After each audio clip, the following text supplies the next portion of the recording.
Tuesday, January 20th. I'm Adam Walsh, and this is The Signal. Today on the show, we are in times of economic uncertainty and rapid technological changes. So what are the long-term future skills needed in this province? I've got a full studio to talk gaps and how to fill them.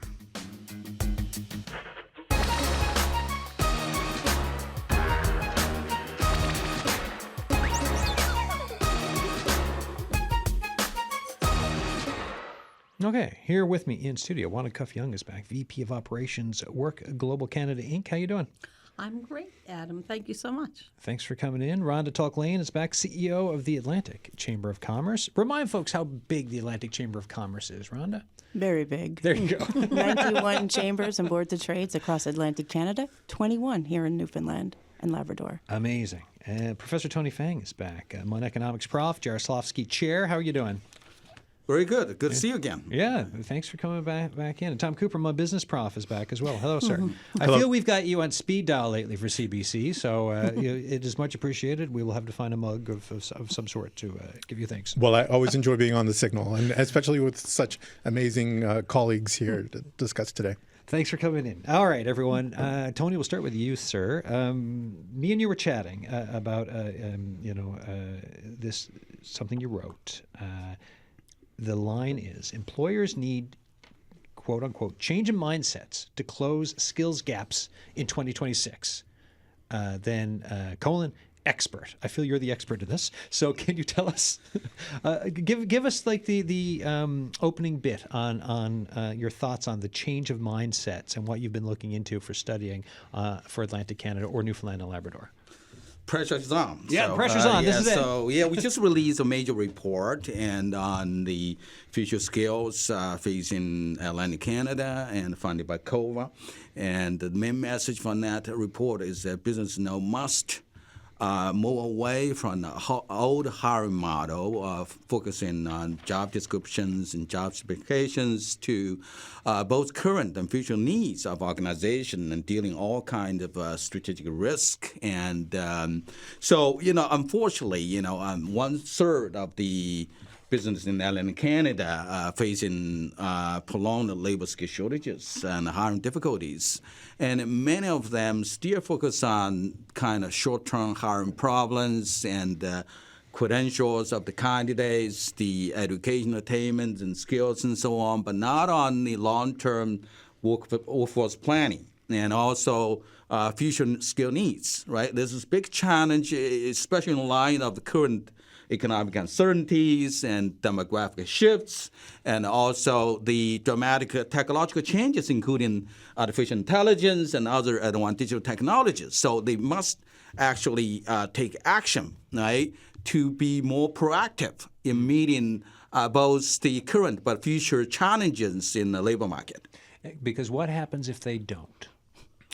What happened? They don't. They were going to suffer a lot. Yeah, I was like, it's probably bad. Well, bad.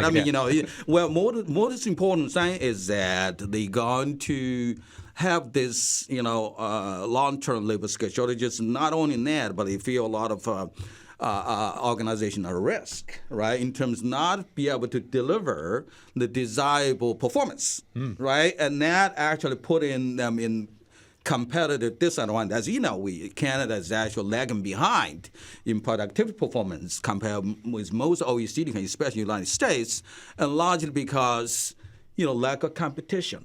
We have a large portion of SMEs, small, medium-sized enterprises. For most, don't even have HR department. They don't know how to react more strategically, but more, working in a more comfort zone, right? And because lack of competition in Canada, and especially Atlantic Canada, Rhonda, this is quite well. And so this is something I think we need to face, really squarely on the challenges rather than, kind of wait and see mode. We have to make the change. I find it really interesting because oftentimes we talk about the need to diversify the economy. There's no shortage of reporting and talking on that. But then you're also saying, well, folks who have businesses for small, medium-sized enterprises, there's skill gaps, and it's about that change of mindset that you're laying out for looking at what's coming down the pipe of long-term thinking. So for the rest of you, if we look at where we are right now, just what are your thoughts on whether it's from I guess your points of view of where things are right now with skills gaps and the economy and just kind of the reality of these uncertain times that we're kind of living in. Rhonda, what are you hearing from folks with the Atlantic Chamber? So after I did a quick read of Tony's report, and I did see a lot of alignment on where we want to go to help our businesses. Again, as you mentioned, they're small. Yeah. Many of them don't have a HR department. Very true. The people running the show are running everything that day, and you can just imagine from everything from operations to finance to the cook in the kitchen to the waiter staff if we're talking restaurants. So they don't have HR departments. So when all this information's coming at them that you've got to rely less on the traditional methods and career pathways of job descriptions, who's doing that? Yeah. So I believe this is a role that chambers of commerce and boards of trades can play when we look at how do you serve your business community, because they are dealing with this. And a stat I saw not too long ago, I think it was from chambers in the States, but I would say it's happening in Canada, is that 40% of businesses are not able to take on new work because they can't find the staff. So we're losing, we're not competitive, we're not productive. So there are some major challenges, but I think there are some opportunities to right the ship and support employers, especially the small ones that don't have the experts in their business. Wanda, what about yourself? Yeah, I agree. And of course, we're working in multiple sectors in Canada, and primarily the discussion today in Newfoundland and Labrador. We're dealing with people that are putting fires out, They're not planning. They're, especially in rural Newfoundland, they're not facing the reality of what's forthcoming, And I find that people are calling off the whim, like needing an immediate answer. Just looking at the fishery, looking at what that particular sector, we anticipate over 1,000 workers to arrive in the province in the month of March, April, to compensate where the population is aging. When I was looking at the numbers, the median age in the province, the latest statistics say we're 47.8 years of age. So the numbers are just precipitating where things are going. So a lot of these companies are looking at automation to actually, and that's going to lose jobs, which is what we don't want, especially in rural Newfoundland. But the challenges are there, and I think it's really about working together, figuring out solutions, and working where we can find that retention, because the retention we need the population to go forward. So it is a mixecology. It's a very, very difficult agenda to discuss. Yeah, I mean, the very real demographic issue for Newfoundland and Labrador, so just how, like you just said, for the median age, but how old we are in different communities. So that, plus like Tony was mentioning, right, like you're looking at technological advancements, AI, like you talked about, some of the machinery work and that kind of a thing. So all of this is happening also in a time of like trying to see what is going on geopolitically with like, the President of the United States saying different things on different days, from tariffs to looking at Greenland and everything else. And uncertainty, not great for business, right? Tom, what do you think? 100%. And what I'm hearing is that human resource management and capacity and employment planning is now way more strategic and is a strategic pillar of, and if it's not, it needs to be of every small to medium-sized enterprise immediately, if not, and more so as we go forward. And it's really interesting, Adam, when I look at the notion of we have AI, we have automation, there's a lot of business models that are going to be upended. I know one of the big areas of demand is, for example, the fast food industry, which I've partaken in far too much over my 55 years. And I spent some time in the Netherlands when I was a graduate student, and they have this really cool company called FEBO, F-E-B-O, where basically all the food is not served to you, but instead it's in like little dispensaries, and you put in your euro, and then you pull it out and you get a frikandel or you get a stroopwafel or something like that. I mean, they were doing that 30 years ago, and I always thought, like, why am I lining up at Tim Hortons or why am I lining up at McDonald's when I could, the Dutch have been, you can go in and just get it. And so they spend far more money on food and on cooks and delivering rather than on the service area. Now, I'm not saying, and so when I remember speaking to Wanda and Rhonda, will know this. When I was speaking to employers 15, 16 years ago, they would say, no, we can't move away from our minimum wage. This is the way that we do things. This is the role that you do, and that's all what we want. And if you're really good, maybe someday we'll make you a manager. But that may be 10 years off, And so now we have to think about things in a different way. And I think we have to communicate expectations as well, especially to my students, the Gen Zs and everything. It's much about communicating. This is what we want from you, and this is what do you want from us. We're also at a time there's high youth unemployment, right? Because when you look at some of the news headlines from across the country, and I'll just say nationally, and then with you, the experts in front of me, you can help ground it in Newfoundland and Labrador. But you talk about youth unemployment, there's higher unemployment rates. Then we still have some temporary foreign workers. There's been big talk about immigration and its meaning for Canada these days. Can someone kind of start to mesh all this together for me on these realities of why are young people, is it what you're saying, Tom? Why are they not able to kind of link up for the jobs out there if there's higher youth unemployment? And then also what's the side for the immigration temporary foreign worker need? Wanda, you already touched on that briefly, talking about the demographic issues and aging for rural Newfoundland and the fishery, rural Newfoundland and Labrador. Who wants to kind of go touch on some of this?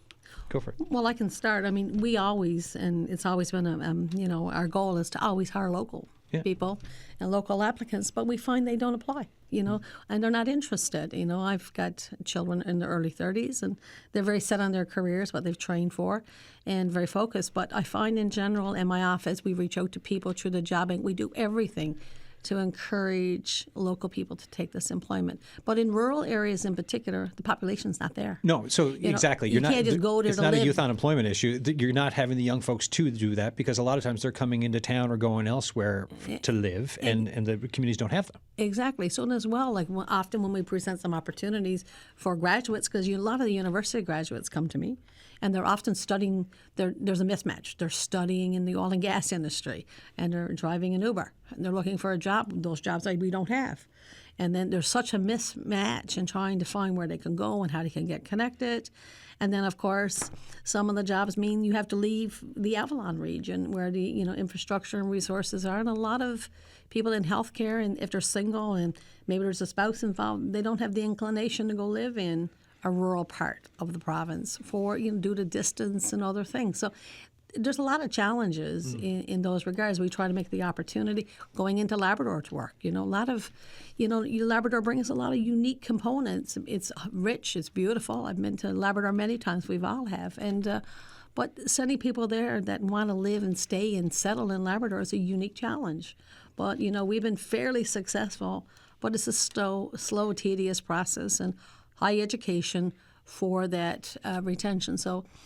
It is a complex, again, we're making some progress, but we need to make more faster. Right. Yeah, there's a lot of mix here in this issue. We talk about youth employment and potential issue with immigration and so on. It's just say, there's substitution of, the youth workers with the temporary foreign workers. That's just not mix, right?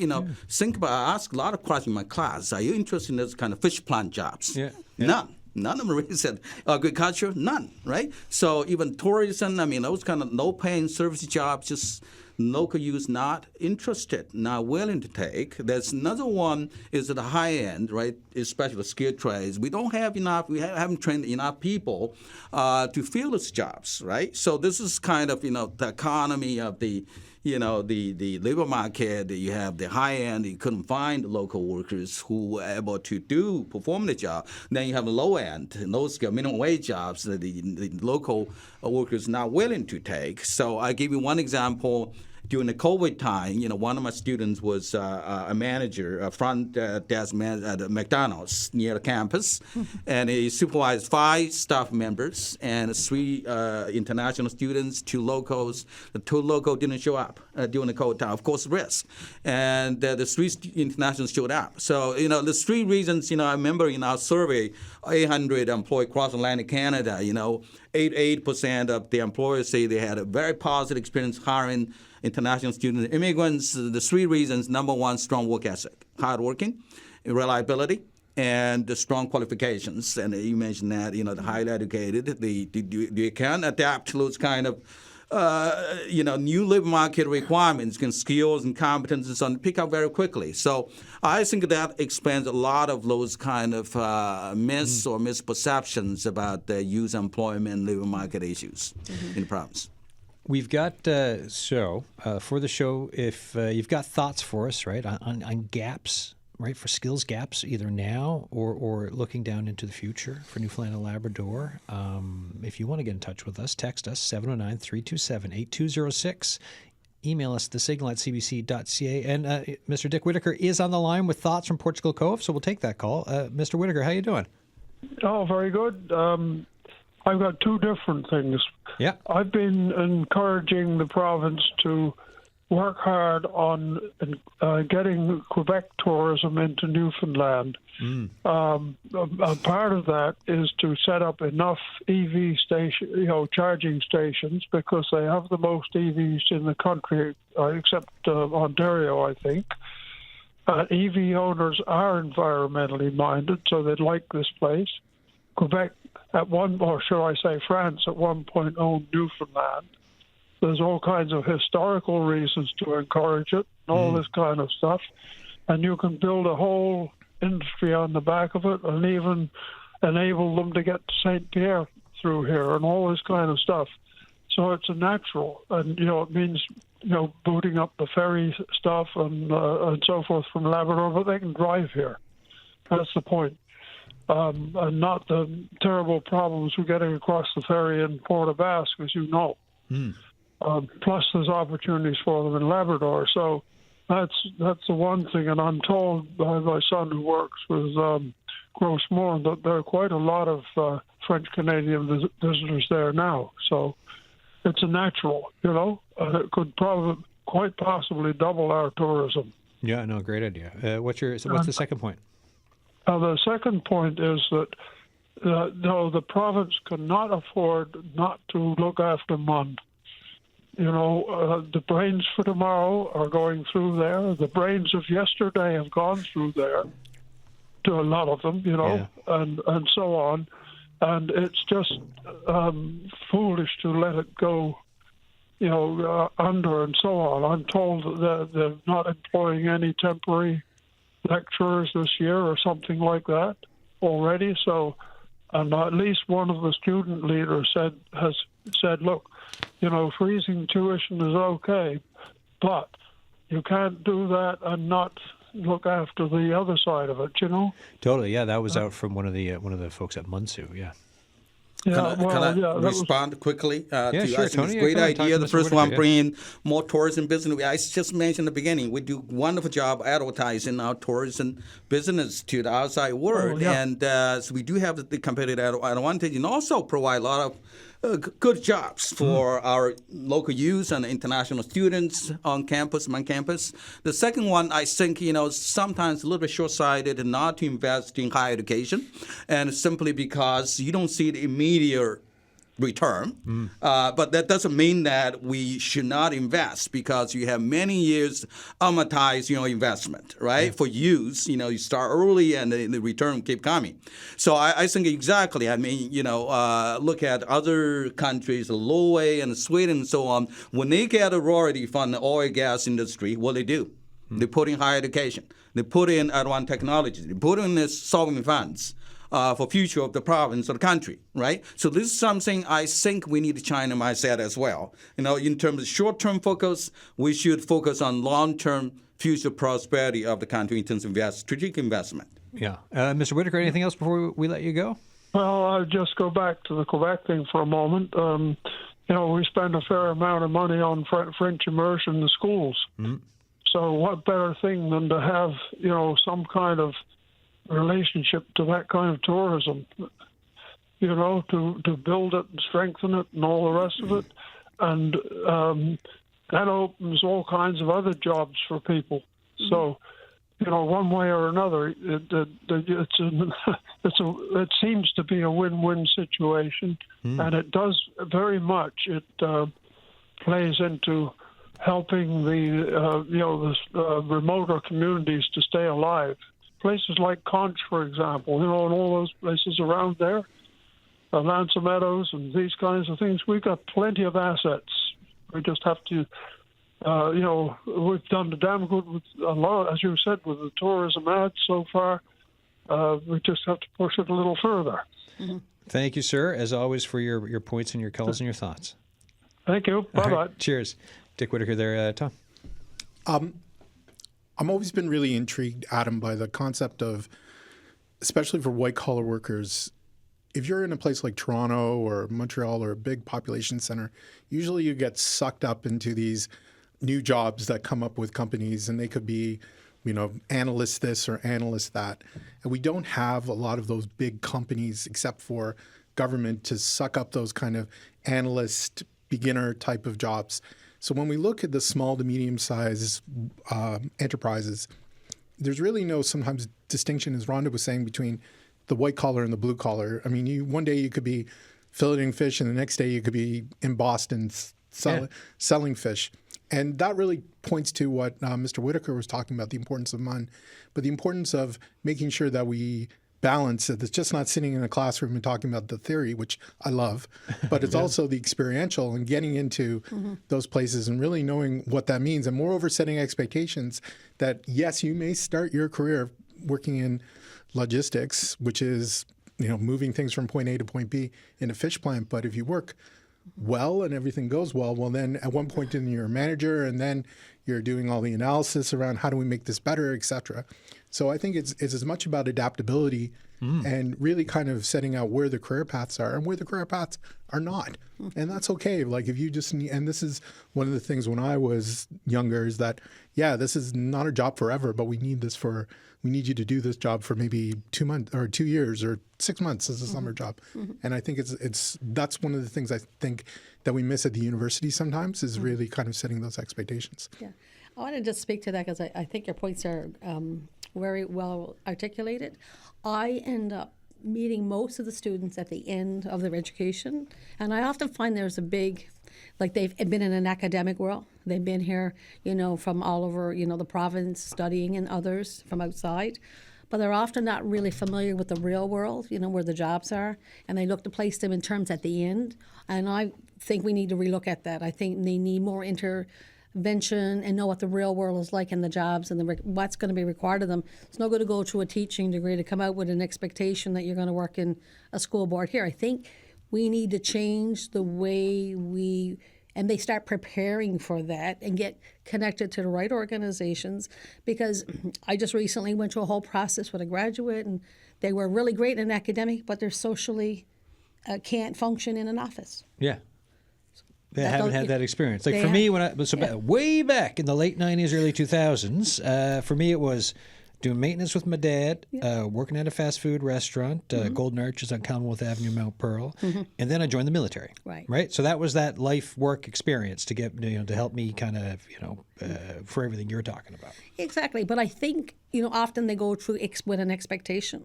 And that's because the academic has been traditionally that way. But I think, and then that's where I find they often, when their expectation is so high, they're unable to fill that, that employment opportunity. So that was 2 years of a schooling for her, and then she's gone back in a restaurant because it was easy from that perspective. So I just feel that sometimes we need to get that better understanding and where the jobs are and what the locations are going to be. And if you spend 4 years studying in this opportunity, not everybody, but to have a better understanding that the job doesn't come, you have to have that social skill piece as well. And I just wanted to make one point on the Francophone, because, I do a lot of work in Labrador. We're going to Labrador to deal with an immigration event at the end of March. It's going to be the second symposium. And in talking to people in Labrador now, they're telling me how many people from Quebec that are already there. Really? And the need for people that can speak French. I was quite surprised because they indicated that they've seen the hotel traffic in the restaurants and in the business, predominantly in Goose Bay and in Western Labrador. But the demand for people who are bilingual is significantly more in demand. So that was just coming out of Labrador, which was interesting, an interesting fact. That brings back the key points of the report. Yeah, totally. This was what are the desirable future skills for the workers? It's got the people, the foot in the door. We talk about the recent immigrants and the fresh graduate. They have same kind of issue. And in response to our survey questions, what are desirable future skills? Unfortunately, 50% of the SMEs don't know what they are. Right. And this is unfortunately, I don't blame them because things change so fast. Technology, uncertainty, and so on. But among those we responded, that's again the economy, right? On the top of the list is digital literacy, probably not surprising, right? 21%, and followed by software, hardware, and then bunch of social skills, right? You talk about adaptability. You talk about communication skill, interpersonal skill, problem-solving skills, right? It's most like a hybrid skill sets, right? And that SMEs value. I think this is actually something that we should actually change our curriculum in the university almost, right? We teach them not theory, which is good, but at the same time, we also need them to learn those functional business skills, right? Both hard skills and soft skills. Rhonda, talk to me about, say anything you want to say, but also, because I know you had a point, but I'm just wondering if it's the same point, one of the points I'm thinking of, which is business-led leadership on skills. I'm thinking of, Bayvert. Yep. So I'm going to say what I'm going to say, and I'm going to circle it back to that. I love that. How's that? Go for it. So just a big shout out to the Labrador North Chamber, my member who's hosting that immigration summit in Labrador. Oh, they're great. As well as we talk immigration, Francophone immigration. We met with the Minister of Immigration a couple weeks ago, and she kept talking about the Francophone stream. So anyone out there looking for workers, excellent stream, and there are openings. We talk about some of the caps that have come. This Francophone piece, there's something happening there with that. We're talking a lot about it today. Wow. So, and also to tie it back to Dr. Fang's report, when we talk about it's going to take a mindset change, sometimes they can take decades. Yeah.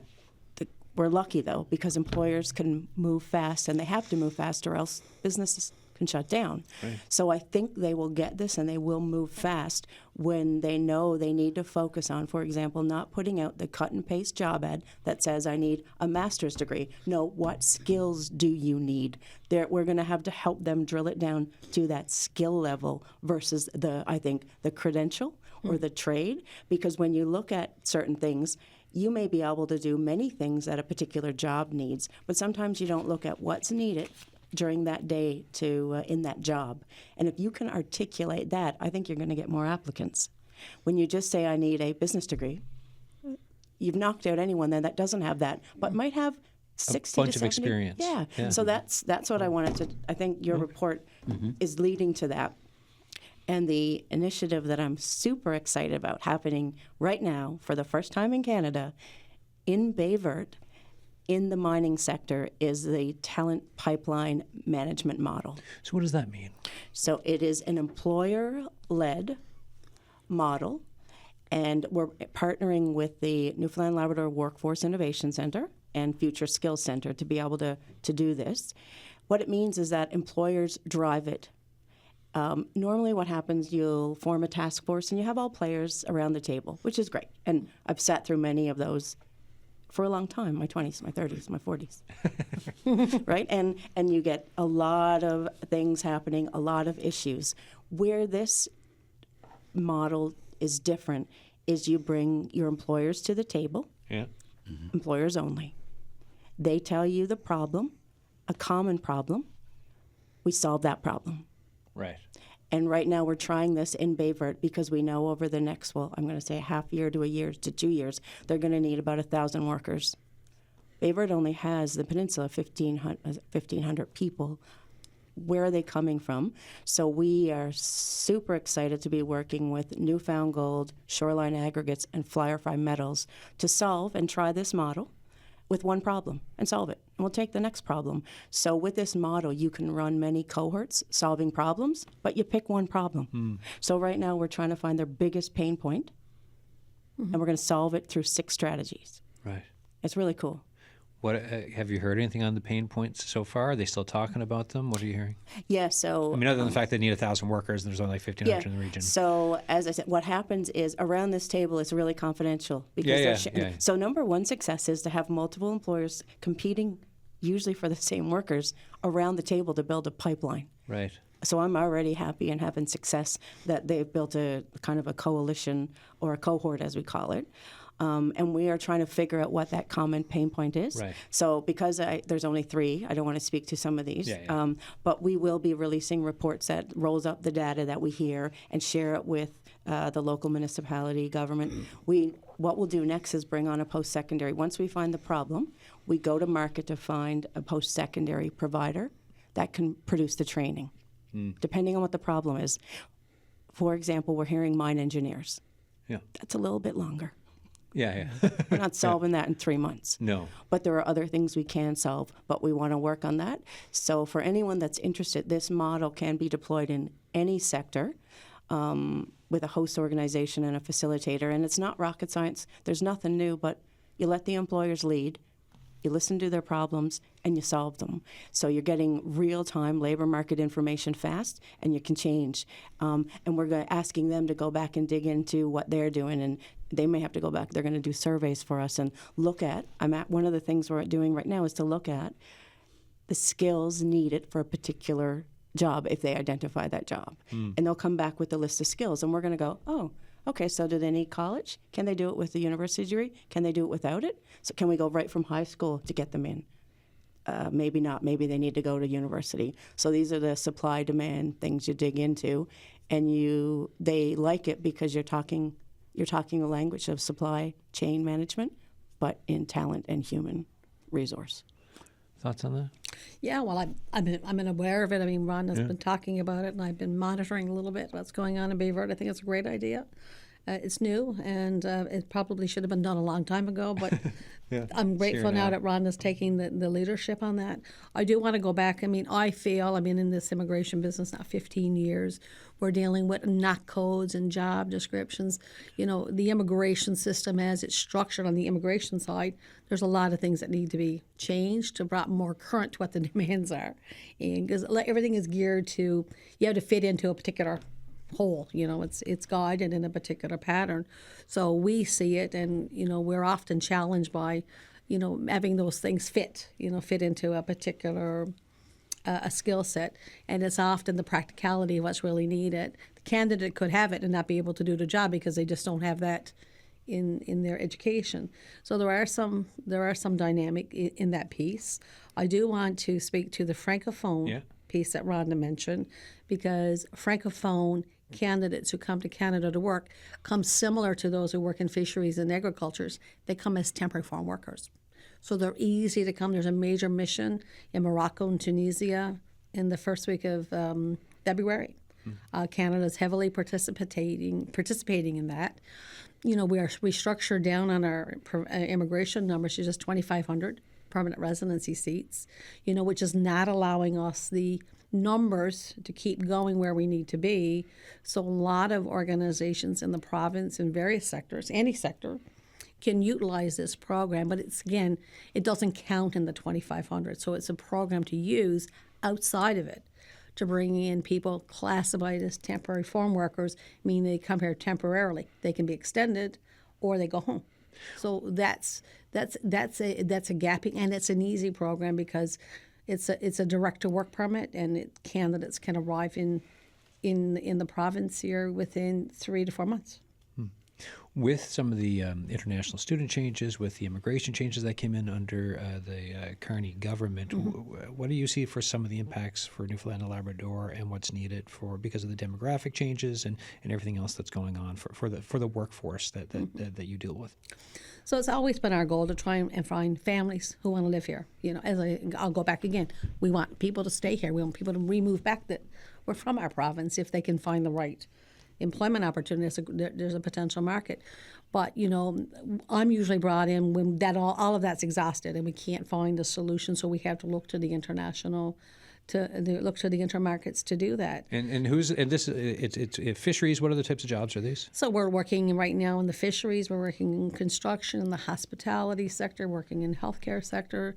You know, we're trying to find whichever ways. Traditionally, too, there's a lot of changes that have occurred by the previous, under the administration of Trudeau, where changes were made in the temporary foreign worker program, changes were made in P&P, international students institutions, Memorial College, significantly impacted by the number of students.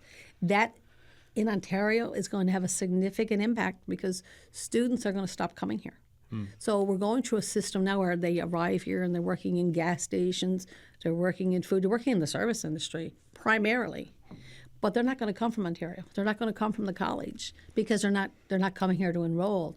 So that is an interesting piece, and I'd love to see the research on that to know how many have come, and then they're not going to come after this year because they're not coming in on permits, and spouses, unless they're in high-skilled occupations, are not prohibited to get a permit.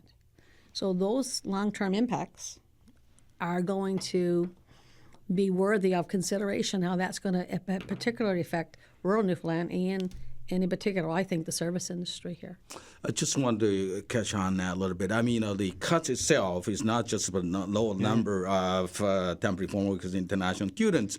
It's also sending our elective messages. Canada is no longer welcoming, newcomers, and I think that's really, it's a big problem for that kind of unilateral approach. Is the it's not one size fit all kind of policy doesn't work. For Atlantic Canada, for Newfoundland and Labrador, we have the oldest population. We have the long-term labor skill shortages. You just cannot function. A lot of small businesses. For that regard, I applaud for Rhonda and the Chamber of Commerce to take that lead in solving this talent management problem for businesses, especially SMEs. Remember, many of them, most of them don't even have HR department. The issue is that they don't even have data on vacancies, turnover, retention, so on. Even they do have the data, they focus on face value. They don't know how to interpret the data. They don't have skill map. They don't have the constant, skill auditors and so on. So, the Talent Pipeline Project really provide a strong support, right, for all businesses, including SMEs, to actually function, to compete in this very uncertain time of business. Yeah. Tom, do you have any? I know me and you were talking about, and Tony before has been on the show talking about our retention issues for folks, and what it means to bring people in and to try to get to a certain level for diaspora communities, for example, to stay, because there are issues with retention here, and a lot of times it could be public transit, or it can be not enough community. What are your thoughts around if we look at some of the gaps, some of the issues we're having with filling gaps and newcomers? Yeah, and it's really about how do you reduce the friction points that help people stay, and then moreover, how do you create a case that they want to stay with that organization or that sector, et cetera. So the friction points I see, and the folks in front of me are way more experienced with this, but for example, apprentices and getting them to sign off their hours and getting those types of environment, I see that a lot, and that's not really my area, but on my Facebook, I'm getting all kinds of, do you know a welder who can sign off on this? And a lot of people have to leave the province to get those hours. Same thing for on the apprentice side of it, for skilled work, same bit, right? As you're waiting for the bigger projects to start, there can be dips, and it's like, well, where do I go? What do I do?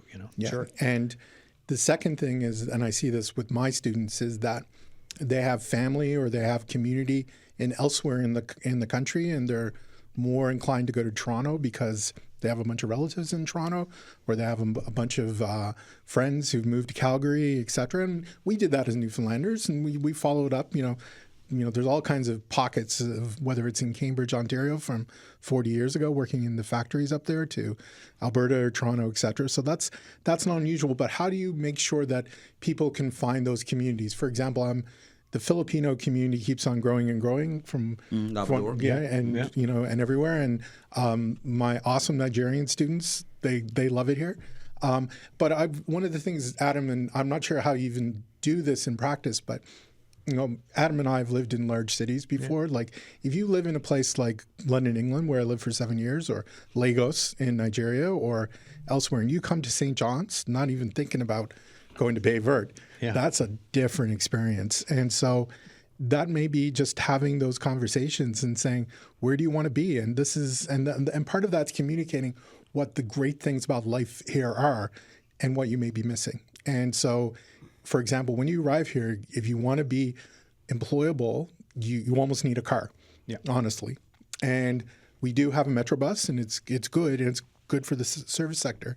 But if you get a job out in, I don't know, in CBS or in Donovan's or something like that, it's an awfully long bus ride. So. Or you're renting a basement apartment in one of these places and trying to come into St. John's, because you also hear stories about that. It's like, and this is no shade on Gould's, but you hear like students coming in and it's like, we're gonna have a basement apartment here in Gould's. It's like, okay, do you know how you're getting back and forth? And sometimes people don't.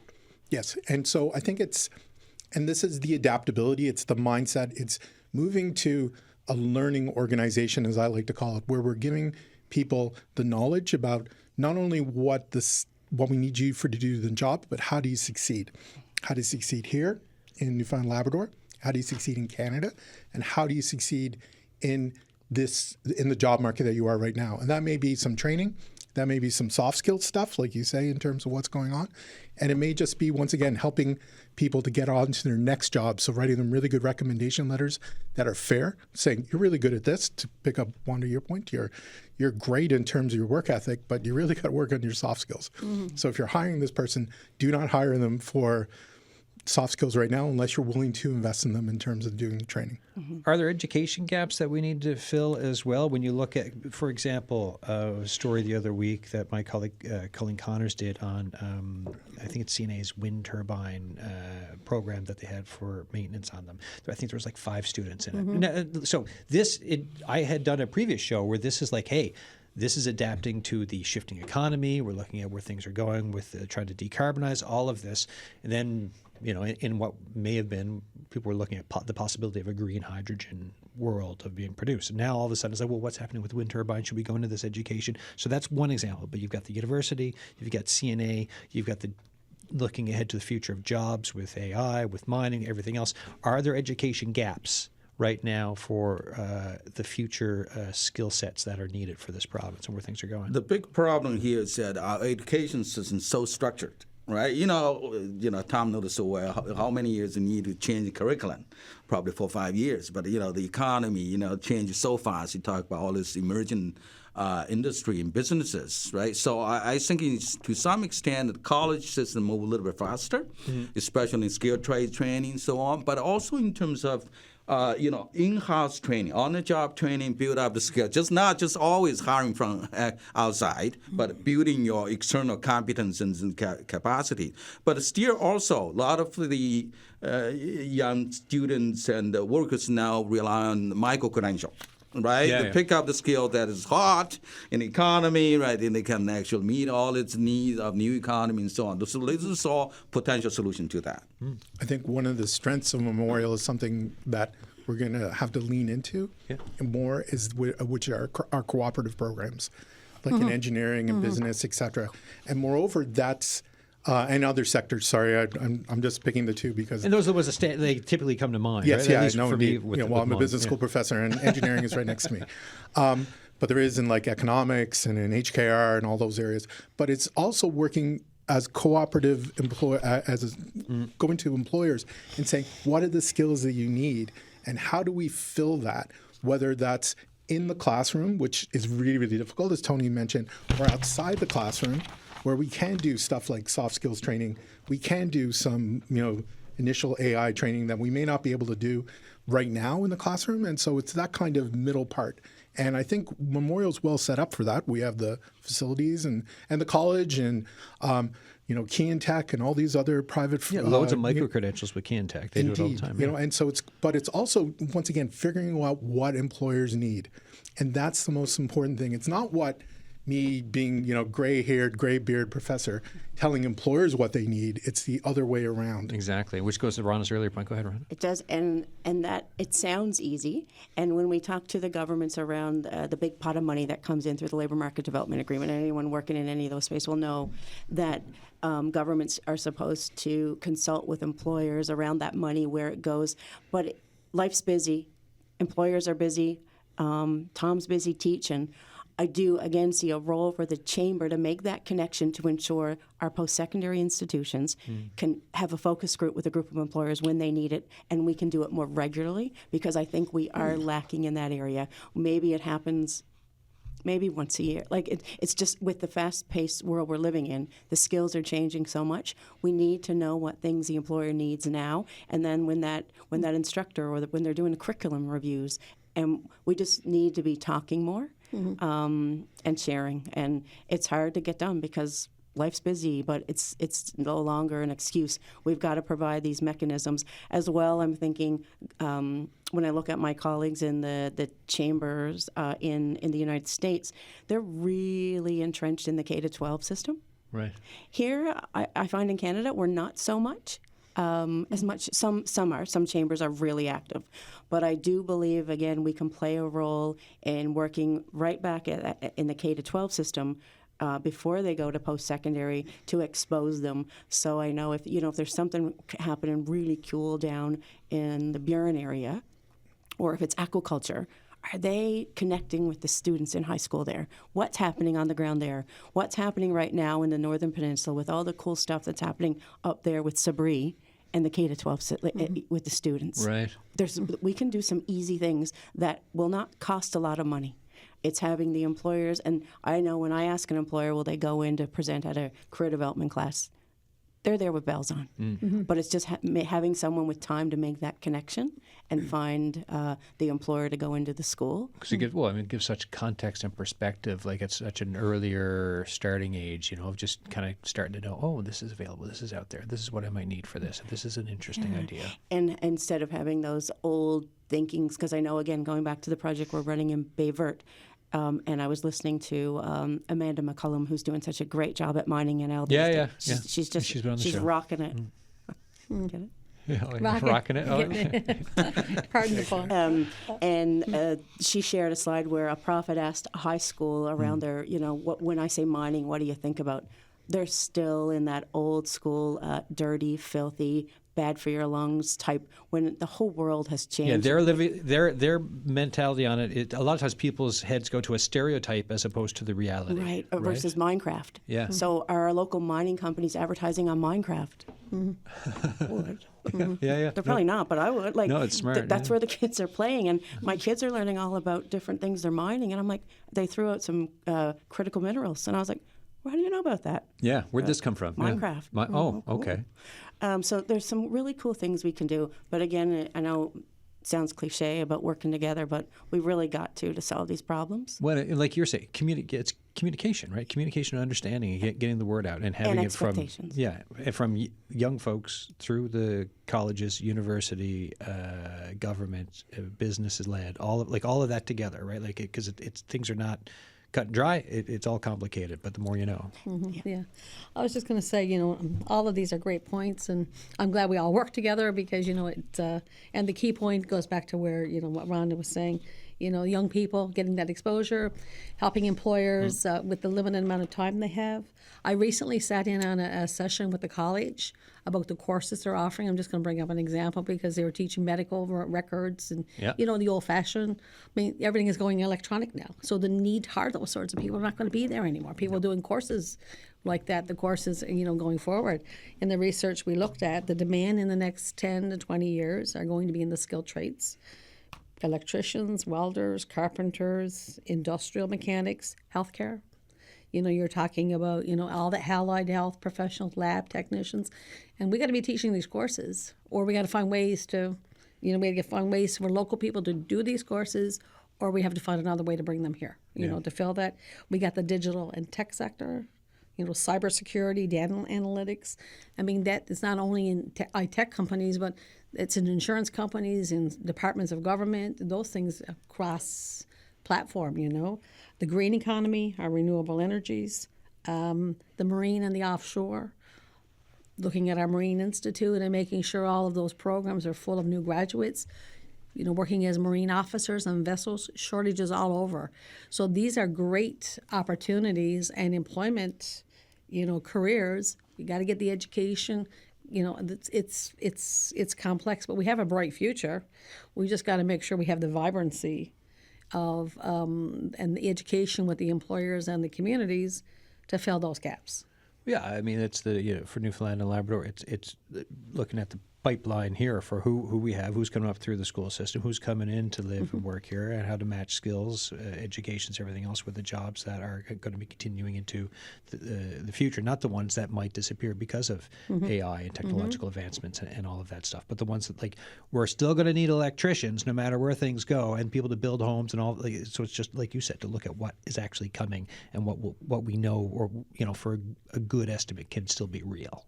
Exactly. But some of the like medical records, administrative things, those ones will disappear. You're not, as we move into the electronic management, the demand for hundreds of graduates in those positions will not be available. So people have to be planning, and if they have that kind of goal, and we also had to be teaching and streamlining the courses. I find they're often hard to react.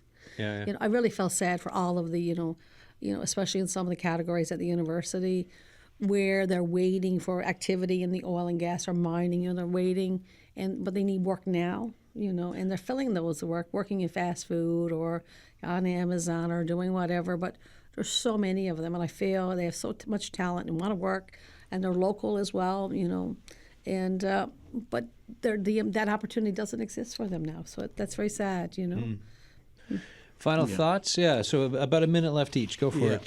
So let's go back to the original topic. Because it said, why we should move away from this old hiring model is because the job content becomes obsolete very quickly, because technological change, some old job would disappear, but new job would be created. So, rely on this old, job description certainly doesn't work for a lot of organizations. So picking up on the question on recruitment, retention of newcomers and so on, and, we know that the Syrian refugees doing well, and the Ukrainian refugees doing well, and the Filipino doing well in Labrador and so on. Why that's the case? Because critical mass. Yeah. Because they come in big cohorts, you got community support, the carpooling, you got job referrals, right? Culture food and so on, right? They're more likely to build a sense of community and belonging and so on. So I think it'll take, going back to the original sources, take concerted efforts. But working together, right, we can do a better job, not only for today's labor market economy, but also for future labor market economy. Tom Cooper, final thoughts from you? I think closing that skills gap isn't just about training workers. It's about employers and all that ecosystem that works with employers, like the university and the trades college, et cetera, really rethinking on how they hire, train, and moreover manage risk. This is a risk. This is a risk now, and it's going to be a huge risk in the future to make sure we have the right skills, we have the right people, and we can deliver all those things that make it amazing to live in Newfoundland, Labrador, and the land in Canada. And that involves having the right people and doing the right thing and being prosperous and really liking their jobs and employers liking their employees. Rhonda, final thoughts? I have one final thought and one pro tip. Sure, I love it. Yep. Okay. Final thought is what I've been experiencing lately is, I would say, more of an anti-racism when we talk about immigration. And I just want to say, because I didn't get a chance earlier, is that there's no room for it, and I'm calling it out anywhere I can, because it's the environment has changed. I feel like I've been set back 15 years from the work I was doing around immigration. So we've got to stop that right now and work together and welcome everyone to Newfoundland, Labrador, and to Canada. Final pro tip is for all your audience out there listening: make sure when you're sitting down at the dinner table with your kids that they know what you do. I meet people and I ask the kids, and they have no idea what their parents do. Let's just start there at home at the table. Make sure your kids know what you do when you go to work. It's a good place to start. That's great. Wanda, 30 seconds. Any last thought from you? So one of the things we've been talking about here is the collaboration in education. I find, in the province, people reach out to me and they reach out to, our fellow colleagues here because they're often inundated and don't know where to go. What we're talking about here, I think we've done well, but I think we have to do better. I think we need a collaborative, to take the, and what the work that the NLWIC and these organizations, because there's so many. Even for me, I'm overwhelmed with the newsletters and the information, but I have to keep it all in perspective because you have to understand where you are today and where you're going. But I think, we really need to go back to the table, work with the new government, provincially and federally, look at the issues that we have and find solutions that collaborative help find those skills, help those employers, help the communities, and educate. Because I think it's all really core. It all boils down to even at my age, and I'm in my 60s, I'm constantly learning I can never go back to the basic education that I have, because if I don't time to invest in myself and to be knowledgeable in all of these courses, I will fall back, and I can't afford to fall back. So, and I think a lot of employers and others We're need coming to up think against the time. same. And thank you, folks. That is it for the show. Tomorrow, full tech show. We're talking about the tech industry. Cheers.